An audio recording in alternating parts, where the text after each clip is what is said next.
Hi, I'm Ethan Boldt here to talk about design and formats for boosting direct mail response. It's the third installment of our response rules series. Top marketing experts discuss design, format, color, components, and more. In one chapter, I interview the great designer Patrick Fultz. He's president of the DM Creative Group in Port Chester, New York.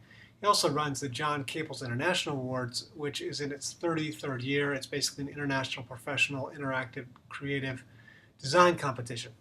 So who better to ask about how direct mail can use a design overhaul to help it survive the digital future that we find ourselves in.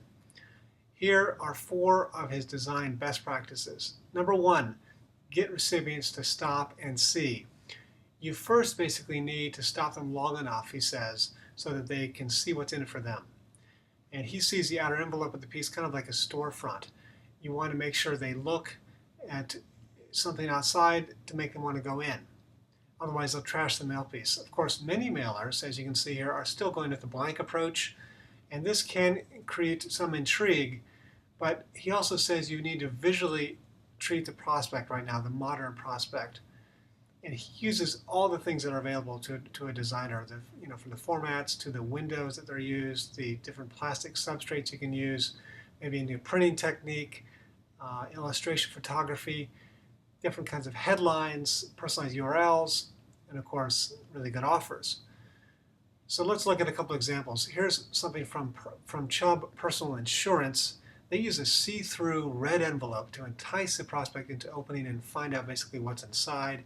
You can notice how the copy really pops on the white copy on the red, and then it draws the prospect in on the back where you can also see inside the envelope, almost like seeing inside a house.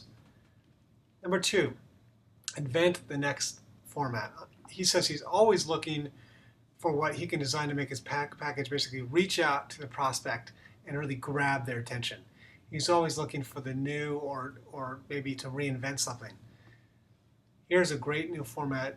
It's been showcased by financial mailers as well as nonprofits, so really kind of runs the gamut. I call it the efficient envelope. Here's one from the Fresh Air Fund. The envelope folds open and the prospect is immediately hit with freemium labels stuck there.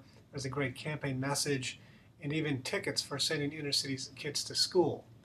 Next, you'll see here we have financial mailer, the Blue Card American Express. It folds open to 2 separate panels which basically reveal benefits of the Blue Card, and then the letter is tucked behind a flap that also has a QR code on it. Number 3, get them involved. Basically, if getting prospects is getting them to stop is job 1, job number 2 is to get them involved in the mail piece. Of course, one of the great ways to get them involved are these stickers that here for a Consumer Reports reply card. Basically, you want to get them to detach them and attach them to the gift card.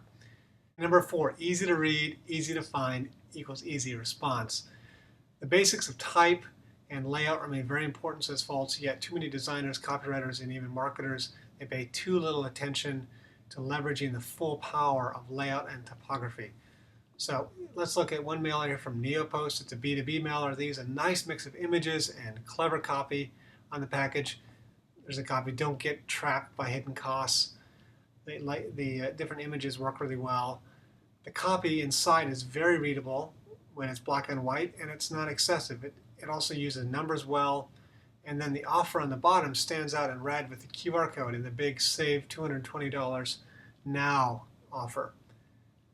Lastly, as Fultz says, no one will work hard for your package. You've got to make it look good, sure, but it also must be readable and searchable.